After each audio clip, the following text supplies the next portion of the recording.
விண்ணையும் மண்ணையும் படைத்து பரிபாலித்து உணவளிப்பவனாகிய அல்லாஹுவுக்கே புகழ் அனைத்தும். மேலும் அவன் அனுப்பிய தூதர்களில் இறுதி தூதரான எம்பெருமானார் முஹம்மது ஸல்லல்லாஹு அலைஹி வஸல்லம் அவர்கள் மீதும் அவர்களை பின்பற்றி வாழ்ந்த சத்திய சஹாபாக்கள் மீதும் இந்த ஜும்மா நன்னாளிலே நன்மையை எதிர்நோக்கி ஒன்று குழுமி இருக்கின்ற நம்மவர்கள் மீதும் அந்த அல்லாஹுவின் சாந்தியும் சமாதானமும் நின்று நிலவட்டுமாக. எல்லாம் வல்ல அல்லாஹு ஹக்கு ஜிலிஷானஹு தஆலாவின் நல்லடியார்களே, அல்லாஹு தஆலா தன்னுடைய அருள்மறையாம் திருக்குர்ஆனை இறக்கி அருளி இருக்கின்றான். அந்த குர்ஆனிலே குர்ஆனை பற்றியே ஒரு வசனத்தில் அல்லாஹ் தஆலா சொல்வான். சில வசனங்களை பற்றி குர்ஆனிலே சொல்லுவான். வலகத் ஆதைனாக, நபிகளாரை பார்த்து அல்லாஹ் சொல்வான், உங்களுக்கு நாம் கொடுத்திருக்கின்றோம் சபஅன், 7 வசனங்களை கொடுத்திருக்கின்றோம். மினல் மசானி, திரும்ப திரும்ப ஓதக்கூடிய 7 வசனங்களை நாம் கொடுத்திருக்கின்றோம். வல் குர்ஆனின் அதீம், மிக பின்பு இந்த மகத்துவமான குர்ஆனையும் நாம் கொடுத்திருக்கிறோம் என்று ஒட்டுமொத்த குர்ஆனையும் அல்லாஹ் தஆலா பிரசித்திப்படுத்தி இருந்தாலும் அதில் ஒரு 7 வசனங்கள் திருப்பி திருப்பி ஓதக்கூடிய வசனங்களை நாம் கொடுத்திருக்கிறோம் என்று அல்லாஹ் தஆலா குறிப்பிட்டு சொல்லுகின்றான். ரசூலுல்லாஹ் ஸல்லல்லாஹு அலைஹி வஸல்லம் அவர்கள் சொல்லும் பொழுது இந்த 7 வசனங்கள் இருக்கின்றது. இந்த 7 வசனத்தை பத்தி ஒரு ஹதீஸ்ல சொல்லுகின்றார்கள், வல்லதி நஃப்ஸி பியதி, என்னுடைய உயிர் எவனுடைய கைவசம் உள்ளதோ அவன் மீது சத்தியமாக, மா நஸல்த ஃபில் தௌராத்தி வலா ஃபில் இன்ஜீலி வலா ஃபில் ஸபூரி வலா ஃபில் ஃபுர்கான், இதற்கு முன்னால் வழங்கப்பட்ட தௌராத்தில், இன்ஜீலில், ஸபூரில், மற்ற இன்னும் எத்தனை கிதாபுகள் நபிமார்களுக்கு எனக்கு முன்னாடி வழங்கப்பட்டு இருக்கின்றதோ அத்தனை கிதாபுகளிலும் இல்லாத ஒரு சில விஷயங்களை அல்லாஹ் தஆலா எனக்கு மட்டும் இறக்கி வைத்திருக்கின்றான். அதுதான் நஸல்து, எனக்கு இறக்கி வைத்திருக்கின்றான் அல்லாஹ் தஆலா. என்னவென்றால் சபஅத்தம் மசானி, திரும்ப திரும்ப ஓதக்கூடிய அந்த 7 வசனங்கள். அந்த 7 வசனங்களை அல்லாஹ் தஆலா குறிப்பிட்டு தனியாக குர்ஆன் ஒரு இடத்துல சிறப்பித்து சொல்லுகின்றான். நபிகளார் சொல்லும் போது சொல்லுகின்றார்கள், வேற எந்த சமுதாயத்திற்கும் அந்த எந்த நபிக்கும் எந்த வேதத்திலும் இல்லாத அந்த 7 வசனங்கள், அவ்வளவு அற்புதமான வசனங்கள், அல்லாஹ்வை அப்படியே உங்களுக்கு கிறிஸ்டல் கிளியரா முன்னாடி நிறுத்தக்கூடிய அந்த வசனங்கள் வேற எந்த வேதத்திலும் இல்லை, வேற எந்த நபிமார்களுக்கும் கொடுக்கப்படவில்லை. ஆனால் அந்த 7 வசனங்களை எனக்கு கொடுத்திருக்கின்றான். அதான் சபஅன் மசானி, திரும்ப திரும்ப ஓதக்கூடிய அந்த 7 வசனங்கள் என்று ரசூலுல்லாஹ் சொல்கின்றார்கள். அப்ப இந்த வசனம் எந்த வசனம் என்பதை ரசூலுல்லாஹ் வேறொரு ஹதீஸ்ல சொல்கின்றார்கள். அந்த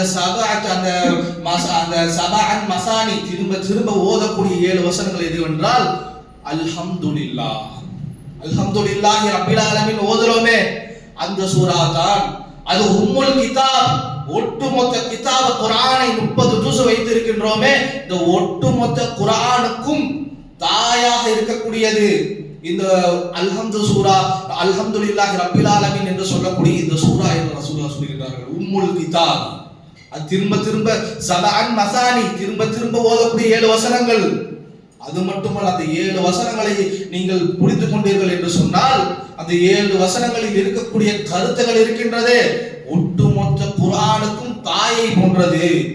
ஒட்டுமொத்த குர்ஆனிலும் பல்வேறு சம்பவங்களை, பல்வேறு எச்சரிக்கைகளை, பல்வேறு சட்டங்களை சொல்லி அல்லாஹ் தஆலா எதை புரிய வைக்க நாடுகின்றானோ அதை ஒருவர் இந்த 7 வசனங்களை படித்து உணர்ந்து கொண்டால் என்றால் உணர்ந்து கொள்ளலாம்.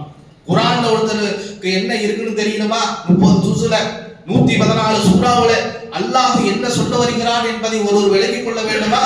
இந்த 7 வசனத்தை விளங்கினா போதும் ரசூலுல்லாஹ் சொல்கிறார்கள். உம்முல் கிதாப் சபஅத்தன் மசானி, அதுதான் அந்த திரும்பி திரும்பி ஓதக்கூடிய அந்த 7 வசனங்கள் என்று ரசூலுல்லாஹ் ஸல்லல்லாஹு அலைஹி வஸல்லம் அவர்கள் சொல்லுகின்றார்கள். அப்ப அல்லாஹ் தஆலா அந்த சிறப்பித்து இருக்கக்கூடிய ரசூலுல்லாஹ் வேற எந்த நபிக்கும் எந்த கிதாபிலும் கொடுக்கப்படாத அந்த வசனங்கள் என்று சொல்லக்கூடியது நாம் அன்றாட ஓதக்கூடிய, ஒவ்வொரு தொழுகையிலும் ஓதக்கூடிய அல்ஹம்துலில்லாஹி ரப்பில் ஆலமீன் என்று சொல்லக்கூடிய சூரத்துல் ஃபாத்திஹா என்பதை நாம் உணரக்கூடியவர்களாக இருக்க வேண்டும். சூரத்துல் ஃபாத்திஹா தோற்றுவாய், ஆரம்பம். ஒரு இஸ்லாத்தை பற்றி ஒருத்தர் ஆரம்பமாக தெரிந்து கொள்ள வேண்டும் என்றால், புரிந்து கொள்ள வேண்டும் என்றால், ஒரு இன்ட்ரோடக்ஷன் தேவைப்படுது என்றால் அல்ஹம்து சூராவை படித்து விளங்கினால் போதும். இஸ்லாம்னா என்னன்னு ஒரு மனிதரால் உணர்ந்து கொள்ள முடியும். ரொம்ப காம்ப்ளெக்ஸ்லாம் கிடையாது, 7 வசனங்கள். அதுல இருக்கக்கூடிய ஒவ்வொரு வசனங்களும் அல்லாஹு யாரு, நம்ம யாரு, இது நாம் ஏன் படைக்கப்பட்டு இருக்கிறோம், என்ன வேலை இந்த உலகத்துல, இங்க முடிச்சிட்டு என்ன போயிட்டு நம்ம பண்ண இருக்கிறோம், எல்லாத்தையும் ரத்தின சுருக்கமாக ஷார்ட் அண்ட் ஸ்வீட்டாக சொல்லக்கூடியதாக அந்த 7 வசனங்கள் இருந்து கொண்டு இருக்கிறது என்பதை நாம் உணரக்கூடியவர்களாக இருக்க வேண்டும். அதான் ரசூலுல்லாஹ் ஸல்லல்லாஹு அலைஹி வஸல்லம் அவர்கள் ஒரு ஹதீஸ்ல கூட விளக்கிடுவாங்க, லா ஸலாத், ஒருத்தருக்கு தொழுகை என்பது கிடையாது, ஏற்றுக்கொள்ளப்படாத அவருடைய தொழுகை.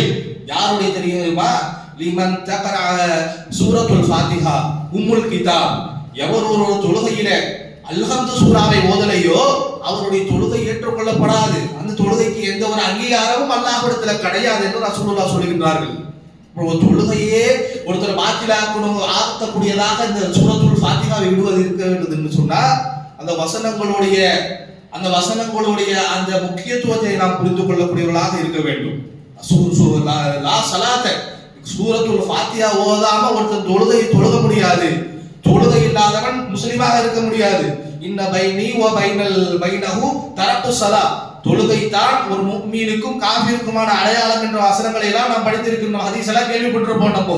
அப்ப அந்த தொழுகையை நாம் நிலைநாட்டும் பொழுது அந்த தொழுகை எப்பொழுது ஆரம்பமாக ஏற்றுக்கொள்ளப்படும் என்று சொன்னால் சூரத்துல் ஃபாத்திஹாவை ஓதினால்தான். அப்ப அந்த சூரத்துல் ஃபாத்திஹா இல்லாத ஒரு தொழுகையே இல்லை என்று ரசூலுல்லாஹ் சொல்றாங்கன்னா அப்ப அந்த சூராவை எவ்வளவு பிரசித்திப்படுத்துகின்றார்கள் என்று நாம் உணர்ந்து கொள்ள வேண்டும். ஏன் பிரசித்திப்படுத்துறாங்க?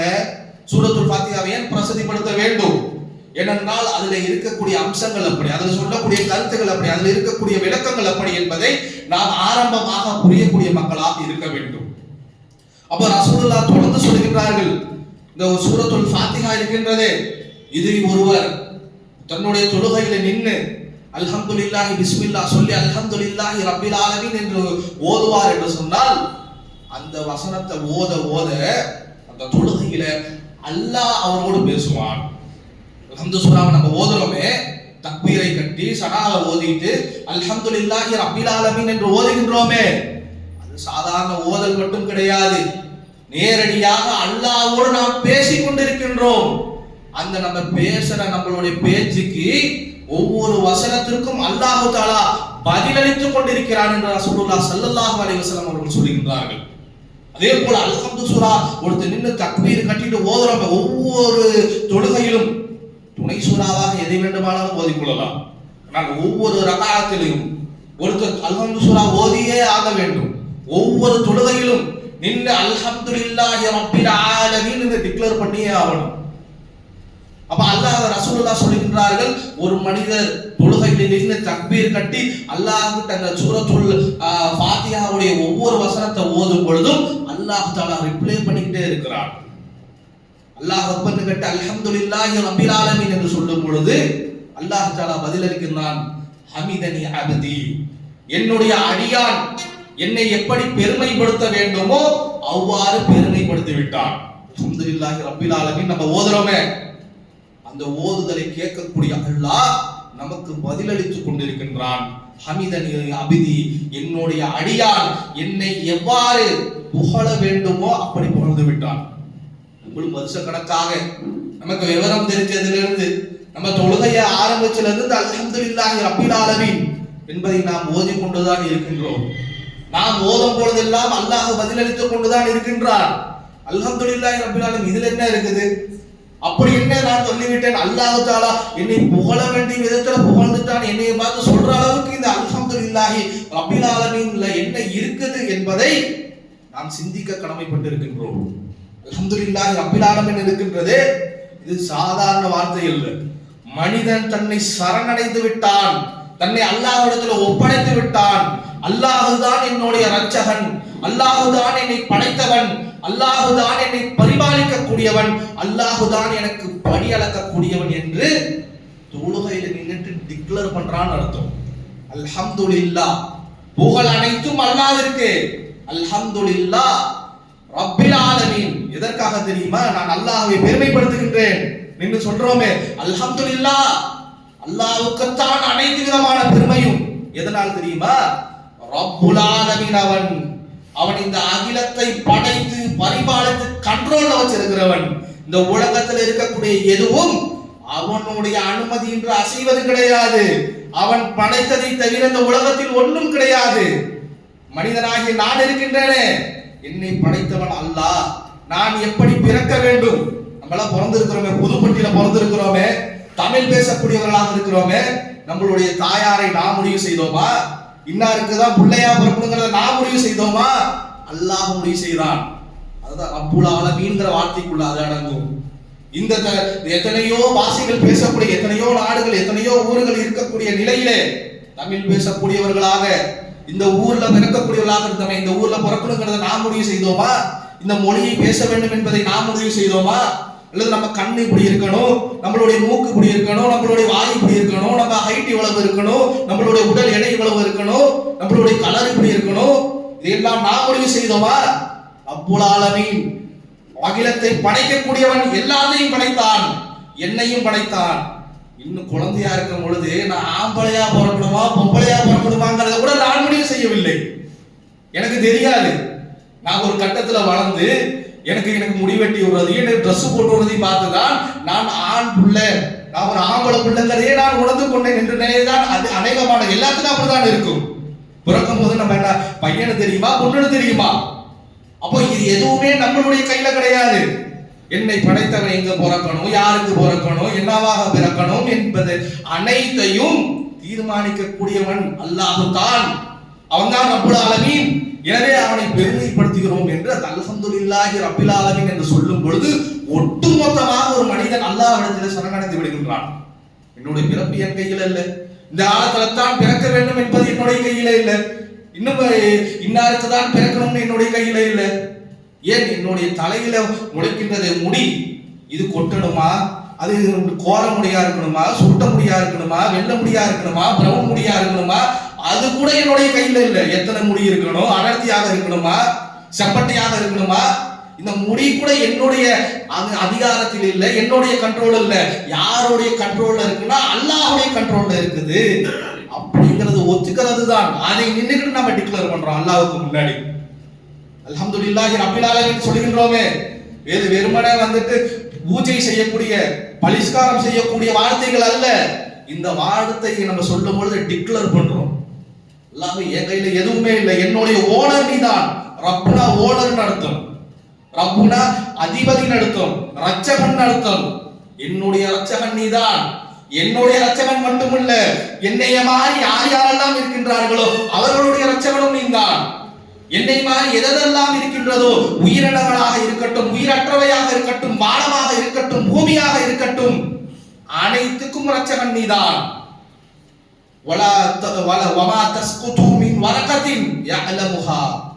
ஒரு இலை இருக்கின்றதே, அதை உதிர்வதை கூட நீ தான் தீர்மானம் செய்கின்றாய்.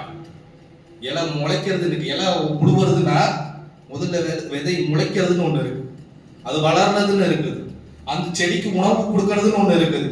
அது உணவை எல்லாம் எடுத்து அந்த இலையோடைய வேலையை செய்து விட்டு பிறகுதான் விழுவக்கூடியது. இது ஒட்டுமொத்த கண்ட்ரோல் உங்ககிட்ட தான் இருக்குது. அந்த இலை மரத்துடைய எந்த மரத்திலே முளைக்க வேண்டும், எந்த இடத்திலே அது இலையாக இருக்க வேண்டும், எந்த நேரத்தில் விழ வேண்டும், எங்கே விழ வேண்டும், எப்படி விழ வேண்டும், யாரால் விழ வேண்டும், அனைத்தும் அல்லாஹ் ஆகிய உன்னுடைய கட்டளையின்படி தான் நடக்கின்றது. இலை முதற்கொண்டு அதுதான். வலா ஹப்பத்தின் வமா ஹப்பத்தின் ஃபீ துலுமாத், பூமிக்கு அடியிலே நாங்கள் புதைக்கின்றோமே விதைகள், அந்த விதையுடைய ஆற்றலும் உன்னோட கண்ட்ரோலும் உங்ககிட்ட தான் இருக்கு. பூமிக்கு அடியில ஒரு இலை விடுவதாக இருந்தாலும் சரி, பூமிக்கு அடியில எத்தனையோ விதைகளை நம்ம விவசாயம் செய்யக்கூடியவர்களாக இருக்கிறோம். எத்தனையோ மரங்கள் செடிகள் அந்த விதையின் மூலமாக முளைக்கக்கூடியதாக இருக்கக்கூடியதை நாம் பார்க்கின்றோம். அந்த விதை முளைக்கக்கூடியது என்ன ஸ்டேஜ்ல இருக்குது, எத்தனை நாள்ல துளிர் விடும், எத்தனை நாள்ல பூமியை பிளந்து கொண்டு வரும், எத்தனை நாள் கொழுந்தாக இருக்கிறது மரமாக மாறும் என்பதெல்லாம் அல்லாஹ்வே ஓ கண்ட்ரோல்ல இருக்குது. அனைத்தும் ஓ கண்ட்ரோல்ல இருக்குது. ரிஸ்க கொடுக்கக்கூடியவன் நீதான், எனக்கு வாழ்நாளை கொடுக்கக்கூடியவன் நீதான். இன்னும் ரசூலுல்லாஹ் சொல்லுவார்களே மனிதர்களை பற்றி, மனிதன் பிறக்கும் பொழுது 30வது நாள், அதாவது 40வது நாளில அல்லாஹ் மலக்குமாரை அனுப்பிவிட்டு இவன் என்னத்தை சம்பாதிப்பான், வாழும் போது நல்லவனா வாழுவானா கெட்டவனாக வாழுவானா, இவனுடைய ஆயுள் காலம் எல்லாம் என்ன என்பதை அனைத்தும் எழுதி விடுகின்றார்கள் என்று சொல்கின்றார்களே, அதையும் டிக்ளேர் பண்றோம். பிறக்கிறதும் என்னுடைய கண்ட்ரோல்ல இல்ல, வாழ்க்கையில நான் என்னவாக இருக்க போறேங்கிறதும் என்னுடைய கண்ட்ரோல்ல இல்ல, எனக்கு கொடுக்கக்கூடிய ரிஸ்கும் என்னோட கண்ட்ரோல் இல்ல. மாமின் தாபத்தின் ஃபில் அர்தி அலல்லாஹி ரிஸ்கா, உலகத்தில் இருக்கக்கூடிய ஒவ்வொரு தாபத், ஒவ்வொரு சிறு பிராணிகள் அதனுடைய ரிஸ்க் எல்லாம் அல்லாஹ் கிட்ட தான் இருக்கு. அல்லாஹ் மனுஷனுக்கு அதுதான் சொல்லிக்கிறான், வலா தத்ரி நஃப்சும் மா தக்ஸிபு லிகதா, நாளைக்கு ஒரு நஃப்ஸ் என்ன சம்பாதிக்கும் என்பது அல்லாஹ்வை தவிர வேற யாருக்கும் தெரியாது. நம்ம அத்தா சம்பாதிச்சிருக்கலாம், தாத்தா சம்பாதிச்சிருக்கலாம், நாளைக்கு நம்ம வந்துட்டு பணக்காரனா இருக்க போறோமா இல்ல ஓட்டாண்டியாக மாற போறோமா என்பது நம்மளுடைய கையில கிடையாது. அல்லாஹ் யாருக்கும் நான் வெளிப்படுத்தவில்லை. எத்தனையோ ஓட்டாண்டிகளை அல்லாஹ் தஆலா கோடீஸ்வரனாக மாற்றி இருக்கின்றான், எத்தனையோ கோடீஸ்வரனை அல்லாஹ் தஆலா தெருவில் கொண்டு வந்து நிறுத்தி இருக்கின்றான். அது என்னோட கையில இருக்குங்கிறான். அல்ஹம்துலில்லாஹி ரப்பில் ஆலமீன் சொல்லும்போது அதையும் ஒற்றுக்கொள்கின்றோம். ஆமா, அல்லாஹ் எனக்கு திறமை கிடையாது, எனக்கு ரிஸ்க் கொடுக்கக்கூடியவன் நீ, நாளைக்கு நான் என்னவாக போகிறேன் என்று முடிவு செய்யக்கூடியது நீ என்பதை நம்மளுடைய வாழ்க்கையும் உன்னுடைய கண்ட்ரோல்ல தான் இருக்கிறது என்பதை நாம் ஒற்றுக்கொள்கின்றோம். அல்ஹம்துலில்லாஹி ரப்பில் ஆலமீன் என்று சொல்வதன் மூலமாக அடுத்ததாக மரணிக்க பொழுது எப்ப மரணம் வரும் நமக்கு தெரியாது. நம்மளுடைய வாழ்க்கை நம்மளுடைய கை நம்ம கண்ட்ரோல், நம்ம தூக்கணும்னு நினைச்சா கையை தூக்குது, இறக்கணும்னு நினைச்சா இறக்குது, நம்ம கையை நினைத்துக் கொண்டிருக்கின்றோம். ஆனால் இந்த உடல் இருக்கின்றது, உடலை விட்டு உயிர் எப்பொழுது நீங்க வேண்டும் என்று யாருக்கும் தெரியாது. அல்லாஹ் தன்னிடத்துல வைத்திருக்கின்றான். வலா தத்ரி நஃப்சும் பிஅய்யி அர்தின் தமூத், ஒரு நஃப்ஸ் இந்த உலகத்திலே எந்த நேரத்திலே மரணிக்க வேண்டும் என்பதை அல்லாஹ் தஆலா தீர்மானித்து வைத்திருக்கின்றான். பிறக்கிறது நம்ம கையில இல்ல, என்னவா பிறக்கணுங்கிறது நம்ம கையில இல்ல, எங்க பிறக்கணுங்கிறது கையில இல்ல, எப்படி வாழணுங்கிறது கையில இல்ல, எப்போ மரணிக்க போறங்கிறது கையில இல்ல. இன்னும் ரசூலுல்லாஹ் சொல்கின்றார்கள், ஒருத்தன் வாழும் பொழுது ஸ்ரீதேவியாக வாழ வேண்டுமா இல்ல மூதேவியாக வாழ வேண்டுமா என்பதை அல்லாஹ் தஆலா தக்தீர் எழுதிடுறான் 40வது நாள்லயே. அப்ப அதையும் அல்லாஹ் தஆலா தன்னோட கண்ட்ரோல்ல எடுத்து, ஒருத்தன் நல்லவனாக இருக்கணுமா கெட்டவனாக இருக்கணுமா என்பதையும் அல்லாஹ் தஆலா தீர்மானித்து விட்டான். அப்ப எதுவுமே நம்ம கையில இல்லை என்பதை அல்ஹம்துலில்லாஹி ரப்பில் ஆலமீன் என்ற ஒரு வார்த்தையில அல்லாஹ் விட்டு டிக்ளேர் பண்றோம். இதையும் தாண்டி பல அர்த்தங்கள் இருக்கின்றது. இதை சொல்வதால் தான் அல்லாஹ் தஆலா பதிலளிக்கின்றான், ஹமிதனி அபதி, என்னுடைய அடியான் என்னை புகழ வேண்டிய விதத்திலே புகழ்ந்து விட்டான். அல்ஹம்துலில்லாஹி ரப்பில் ஆலமீன் பல வருஷமாக ஓதிக்கொண்டிருக்கின்றோம், ஒவ்வொரு தொழுகையிலும் ஓதுகின்றோம், ஒவ்வொரு ரகாத்திலும் ஓதுகின்றோம். அல்லாஹ் விட்டு டிக்ளேர் பண்றோம், அல்ஹம்துலில்லாஹி ரப்பில் ஆலமீன் இவ்வளவு கண்ட்ரோல், இவ்வளவு ஓனர்ஷிப்பையும் கையில வச்சிருக்கின்றீங்க. என்னுடைய ஓனர்ஷிப் மட்டும் இல்ல, என்னைய மாதிரி சக மனிதர்களுடைய அனைவரின் ஓனர்ஷிப். அவன் எப்படி பிறக்கணும், அவன் எங்க பிறக்கணும், அவன் யாருக்கு பிறக்கணும், அவன் என்னவாகணும், அவன் நல்லவனாக இருக்கணுமா கெட்டவனாக இருக்கணுமா, அவன் எப்ப மௌத்தாக போகணும். மனிதர்கள் மட்டும் அடங்காது, மனிதர்களை போல என்னென்ன உயிரினங்கள் இருக்குதோ அதுவும் அடங்கும், உயிரற்றதும் அடங்கும், வானமும் அடங்கும், பூமியும் அடங்கும். அனைத்துடைய ஓனர்ஷிப்பும் என்ன நடக்க வேண்டும் என்ன நடக்கக்கூடாது என்பதையெல்லாம் தீர்மானிக்கக்கூடியவன் நீ, அதற்கு உணவளிக்கக்கூடியவன் நீ, அதனை கைப்பற்றக்கூடியவன் நீ என்பதை நாம் பறைசாற்றக்கூடிய வார்த்தை தான் அல்ஹம்துலில்லாஹி ரப்பில் ஆலமீன். இதைத்தான் அல்லாஹ் குர்ஆன் ஃபுல்லா சொல்லிட்டு இருக்கிறான். என்னுடைய வல்லமை அது 99 பேரை வைத்து சொல்கின்றான், இதை தான் சொல்ல வருகிறான் அல்லாஹ். அதனாலதான் ரசூலுல்லாஹ் சொல்கிறார்கள், உம்முல் கிதாப், இதுல இருக்கக்கூடிய ஒவ்வொரு வசனங்களும் குர்ஆனுடைய சாராம்சமாக இருந்து கொண்டிருக்கின்றது. ஒரு சூரத்துல் ஃபாத்திஹாவை ஒருவன் விளங்குவான் என்றால் ஒட்டுமொத்த குர்ஆனின் சாராம்சத்தை விளங்குவான் என்று ரசூலுல்லாஹி ஸல்லல்லாஹு அலைஹி வஸல்லம் அவர்கள் சொல்லப்படுவதை பார்க்கின்றோம். அல்ஹம்துலில்லாஹி ரப்பில் ஆலமீன் என்ற அது ஒரு வார்த்தையில் அல்லாஹ் கிட்ட இவ்வளவு விஷயத்தை நம்ம டிக்ளேர் பண்றோம். அர் ரஹ்மானிர் ரஹீம், அடுத்த வசனம் அர் ரஹ்மானிர் ரஹீம் என்று கேட்கும் பொழுது அல்லாஹ் தஆலா பதிலளிக்கின்றான், மஜ்தனி அஸத்னி அபதி, என்னுடைய அடியான் என்னை எப்படி விளங்க வேண்டுமோ, என்னை எப்படி போற்ற வேண்டுமோ அப்படி போற்று விட்டான். இவ்வளவு பெரிய ரப்புல் ஆலமீனாக இருக்கக்கூடிய நான் கடுமையானவன் கிடையாது, தண்டிக்கக்கூடியவன் கிடையாது, தலைக்கணம் பிடித்தவன் கிடையாது, அகராதி பிடித்தவன் கிடையாது. யார் தெரியுமா? அர் ரஹ்மானிர் ரஹீம், கருணையாளன். என்னுடைய அரிசி ஒன்று இருக்கின்றது, அந்த அரிசின் மீது கூட நான் என்ன எழுதி வைத்திருப்பேன் என்றால், இன்ன ரஹ்மதி தக்லிபு கதபி, என்னுடைய கருணை இருக்கின்றது அது என்னுடைய கோபத்தை விழுங்கிவிட்டது. இவ்வளவு பெரிய ஆட்சிக்கும் அதிகாரத்திற்கும் இவ்வளவு பெரிய விஷயங்களுக்கும் அதிபதியாக வானத்தையும் லஹு முல்கு ஸமாவாதி வல் அர்த், வானத்துடைய பூமியுடைய ஆட்சி அதிகாரத்தில் கையை வைத்திருக்கக்கூடிய நான் அகராதி பிடித்தவன் கிடையாது, தலைக்கணம் பிடித்தவன் கிடையாது, திமிரு பிடித்தவன் கிடையாது, கருணையாளன். என்னிடம் ஒருவர் கருணை எதிர்பார்த்தால் கருணையை கொடுக்கக்கூடியவனாக இருக்கின்றேன். ஒவ்வொரு மனிதனும் தன்னை பத்தி நான் யாரு தெரியுமா, நான் ஷார்ட் டெம்பர், நான் இன்டெலெக்சுவல் என்று ஒவ்வொரு மனிதனும் தன்னுடைய பேரை சொன்னோட ஒரு அபிப்பிராயம் வரணும்னு எதிர்பார்ப்பான். இவர் வந்துட்டு நல்லா தக்கியா இருப்பாரு, நல்லா தெளிவா பேசுவாரு, இவர் நியாயமாக பேசுவாரு, இவர் கோபமாக பேசுவாரு, இவருக்கு சரியான ஆள் என்று ஒவ்வொரு மனிதருடைய பேரை கேட்கும் பொழுது ஒரு எண்ணம் நமக்குள்ள வரும். இவனா திருட்டு பையன், இவனா அப்படின்னு ஒரு நல்ல விதமாகவோ கெட்ட விதமாகவோ ஒரு மனிதருடைய பெயரை கேட்டால் ஒரு அபிப்பிராயம் வரும். அல்லாஹ் தஆலா தன்னுடைய அபிப்பிராயத்தை சொல்கிறான். அல்லாஹ்ங்கிற பெயரை நீங்கள் கேட்கும் பொழுது அர்-ரஹ்மான் ரஹீம் என்றுதான் உங்களுக்கு ஞாபகத்துக்கு வர வேண்டும். அவன் கருணையாளன். அவனிடத்துல கருணை என்பது 100 பங்காக ஆக்கப்பட்டு அது ஒரே ஒரு பங்கை தான் உலகத்துல கொடுத்திருக்கின்றான். உலகத்துல சக மனிதர்களுக்கு மத்தியில் இருக்கக்கூடிய அந்த பரஸ்பர அன்பு இருக்கின்றது. கணவன் மனைவிக்கு, பிள்ளைக்கும் தாய்க்கும், தாய்க்கும் தகப்பனுக்கும். அதே போல உலகத்தில் இருக்கக்கூடிய அனைத்து ஜீவராசிகளுக்கும் ஒரு பாசத்தை, ஒரு கருணையை வைத்திருக்குமே. இந்த கருணை எல்லாத்தையும் சேர்த்தா 1 மடங்கு. இது போல 99 மடங்கு கருணையை அல்லாஹ் நாளைக்கு கியாமத் நாள காட்ட வைத்திருக்கிறான் என்று சொல்லக்கூடிய ஹதீஸ்கள் எல்லாம் பார்க்கிறோம். அப்ப அல்லாஹ் தஆலா தன்னை அர்-ரஹ்மானாக, நம்ம என்ன பண்ணணும், நம்ம பணக்காரனாக நம்ம காட்டிக்கிறதுக்கு விரும்புவோம், அறிவாளியாக காட்டிக்கிறதுக்கு விரும்புவோம், நான் கெத்துன்னு காட்டிக்கிறதுக்கு விரும்புவோம். அல்லாஹ் தஆலா தன்னை அர்-ரஹ்மான் ரஹீம் என்று காட்டிக் கொள்ளுகிறதுக்கு விரும்புகின்றான். அதை நம்ம தொழுகையில் நின்று அர்-ரஹ்மான் ரஹீம் என்று சொல்லும் பொழுது என்னுடைய அடியான் என்னை பெருமைப்படுத்த வேண்டிய விதத்திலே பெருமைப்படுத்தி விட்டான், கண்ணியப்படுத்த வேண்டிய விதத்திலே கண்ணியப்படுத்தி விட்டான் என்று சொல்லக்கூடியதை பார்க்கின்றோம். அடுத்ததாக மாலிகி யௌமித்தீன், நாளை தீர்ப்பு நாளின் அதிபதி நீதான் என்று சொல்வதன் மூலமாக மறுபடியும் ஒரு டிக்ளேர் பண்ணுகின்றோம். அல்லாஹ்வை நாங்கள் மரணிக்க போகின்றோம், இந்த வாழ்க்கை நீ எங்களுக்கு சோதனையாக தான் கொடுத்திருக்கிறேன் என்பதை நாங்கள் ஏற்றுக்கொண்டோம். ஒவ்வொருவரும் நாங்கள் மரணிக்க போகின்றோம், மஹ்ஷரிலே எழுப்ப போகின்றோம், உன்னிடம் நாங்கள் நிறுத்தப்பட போகின்றோம். எங்களிடம் நீ கேள்வி கேட்கப்படுகின்றாய். மா மின்கும் மின் ரஜுலின் இல்லா சயுகல்லிமுஹு ரப்பு, நாளை ஒவ்வொரு நாளும் நாங்கள் உன்னிடத்திலே வந்து பதில் பேச கடமைப்பட்டிருக்கின்றோம். கியாமத் நாளில் நீ எங்களை எழுப்பத்தான் போற, எங்கள்கிட்ட கேள்வி கேட்கத்தான் போற. கடைசியாக எங்களுக்கு நீதி கொடுக்கவும் போகின்றாய், சொர்க்கமா நரகமா என்ற நீதியை கொடுக்க போகின்றாய். அதற்கு பின்னால் நாங்கள் சொர்க்கமோ அல்லது நரகத்துக்கோ போக போகிறோம் என்பதையும் மாலிகி யௌமிதீன் என்ற ஒரு வார்த்தையில நாம் ஒற்றுக்கொள்கின்றோம். ஒட்டுமொத்த வாழ்க்கையை கொடுத்துட்டோம். உலகத்தில் இருக்கக்கூடிய அனைத்திற்கும் சொந்தக்காரன் அல்லாஹ்ங்கிறத கொடுத்துட்டோம். அவன் எப்படிப்பட்டவன், எதை கேட்டால் அவன் பெருமைப்படுகின்றானோ அதையும் சொல்லிவிட்டோம். மூணாவதாக மாலிகி யௌமித்தீன் ஒரு வார்த்தையில் என்ன அடங்கிருச்சுன்னா, நம்ம எல்லாம் இறக்க போறோம்னு ஒன்னு அடங்கிருச்சு. இறந்ததுக்கு அப்புறம் அல்லாஹ் நம்மள உயர்த்துவான், கியாமத் நாள்ல நிறுத்துவான், நம்ம செஞ்ச ஒவ்வொரு செயல்களையும் கேள்வி கேட்பான், அதற்கு பின்னால் நீதி கொடுப்பான். அந்த நீதியாளன் தான் அல்லாஹ்.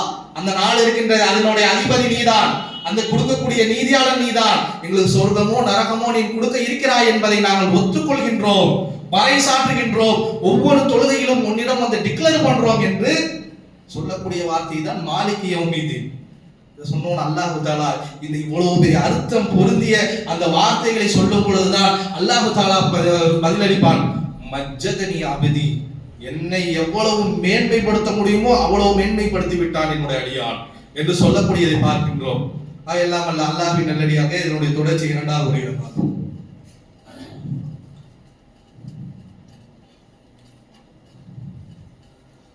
அல்ஹம்துலில்லாஹி வகஃபா வஸ்ஸலாத்து வஸ்ஸலாமு அலா மன் லா நபியல்லாஹி பஅதா. எல்லாம் அல்ல அல்லாஹ் ஹக்கு ஜில்ஷானஹு தஆலாவின் நல்லடியார்களே, சூரத்துல் ஃபாத்திஹா என்பது மிகவும் பிரசித்தி பெற்ற ஒரு வசனம் என்பதை, வசனங்களை கொண்ட ஒரு சூரா என்பதை அல்லாஹ்வும் ரசூலும் சொல்லதை நாம் அதை சொல்வதை நாம் கேட்டிருக்கின்றோம். அதனுடைய தொடர்ச்சியாக அல்ஹம்துலில்லாஹ் ரப்பில் ஆலமீன் அதுல என்ன அர்த்தம் இருக்குது, அர்-ரஹ்மான் ரஹீம் மூலமாக அல்லாஹ் தஆலா என்னத்தை உணர்த்துகின்றான், மாலிகி யௌமிதீன் என்று சொல்லும் பொழுது அல்லாஹ் என்னத்தை உணர்த்துகின்றான், அதை நம்ம ஒத்துக்கும் பொழுது அல்லாஹ் தஆலா எப்படி பதிலளிக்கின்றான் என்பதை எல்லாம் பார்த்தோம். அடுத்ததாக இய்யாக நஅபுது வ இய்யாக நஸ்தஈன், இந்த வார்த்தையை நாம் சொல்லும் பொழுது அல்லாஹ் தஆலா சொல்கின்றான், வலிஹாதா பைனனி வ பைன அபதி வலி அபதி மா சஅல. இந்த இய்யாக நஅபுது வ இய்யாக நஸ்தஈன் இருக்கின்றதே, இதுதான் எனக்கும் என்னுடைய அடியானுக்கும் உண்டான உறவு. இதுதான் எனக்கும் என்னுடைய அடியானுக்குமான உறவு. நான் ரப்புல் ஆலமீன், அவன் அடியான், அவனுக்கு எந்த தேவையாக இருந்தாலும் என்னிடம் தான் இய்யாக நஸ்தஈன், என்னிடம் தான் கேட்பான். என்னை தவிர்த்து மழை வேண்டுமானாலும் என்கிட்ட தான் கேட்பான், அவனுக்கு செருப்பு வேண்டுமானாலும் என்கிட்ட தான் கேட்பான், அவனுக்கு உடை வேண்டுமானாலும் என்னை தான் துதிப்பான், என்னிடம் தான் வேண்டுவான், என்னை தான் நிந்திப்பான் என்று அல்லாஹ் தஆலா சொல்கின்றான். அதை நம்ம சொல்றோம், டிக்ளேர் பண்றோம் அல்லாஹ் கிட்ட. இய்யாக நஅபுது, அல்லாஹ் உன்னையே வணங்குகின்றோம், உனக்கு மட்டும்தான் என்னுடைய தொழுகை, உனக்கு மட்டும்தான் என்னுடைய நோன்பு, நீ எதையெல்லாம் ஹலாலாக்கினாயோ அது மட்டும்தான் எனக்கு ஹலால், நீ எதையெல்லாம் ஹராமாக்கினாயோ அது மட்டும்தான் எனக்கு ஹராம், நீ ஹலாலாக்கியதை நான் ஹராமாக்க மாட்டேன், நீ ஹராமாக்கியதை நான் ஹலாலாக்க மாட்டேன். இய்யாக நஅபுது, அதை தான் சொல்லுகிறோம். இய்யாக நஅபுது என்பதற்குள்ள இதையெல்லாம் நாம் ஒத்துக்கொள்கின்றோம், அல்லாஹ் கிட்ட போய் சொல்றோம் தொழுகையில். வய்யாக நஸ்தாயின், அல்லாஹ்வே உன்னிடமே நாங்கள் உதவி தேடுகின்றோம். எந்த உதவியாக இருந்தாலும் சரி, மழை வேண்டுமானாலும் சரி, ஒரு நல்லது நடக்கணும்னாலும் சரி, தீமையிலிருந்து பாதுகாப்பா இருந்தாலும் சரி, உன்னை தவிர்த்து யாருடையும் கையேந்திர மாட்டோம். ரப்புல் ஆலமீனாக உன்னை மட்டுமே வைத்து உன்னிடமே நாங்கள் பாதுகாப்பு தேடுவோம், உதவியை தேடுவோம் என்று இவ்வளவு பெரிய அர்த்தத்தை இய்யாக நஸ்தாயினுக்குள்ள நம்ம சொல்லுகின்றோம் அல்லாஹ்விடத்துல. சொல்லும் பொழுது இது கேட்கிறானே, என்கிட்ட மட்டும்தான், எனக்கு மட்டும்தான் வழிபடுவேன், என்கிட்ட மட்டும்தான் கேட்பேங்கிறானே, இதுதான் எனக்கும் என்னுடைய அடியானுக்குமான உறவு, எங்களுடைய உறவு இதுதான். இந்த உறவை அவன் மெய்ப்பிடித்து விட்டான், சொல்லி காமிச்சிட்டான். வலி அபதி மாசால, அவன் எதை கேட்டாலும் நான் கொடுத்து விடுவேன். உறவை கரெக்டா சொல்லிட்டான், எதை கேட்டாலும் அவன் கொடுத்து விடுவேன் என்று சொல்லும் பொழுதுதான் அடுத்த வசனமாக நம்ம கேட்போம், இஹ்தினஸ் ஸிராத்தல் முஸ்தகீம். அல்லாஹ்வே எங்களுக்கு வேற எதுவும் வேணாம்.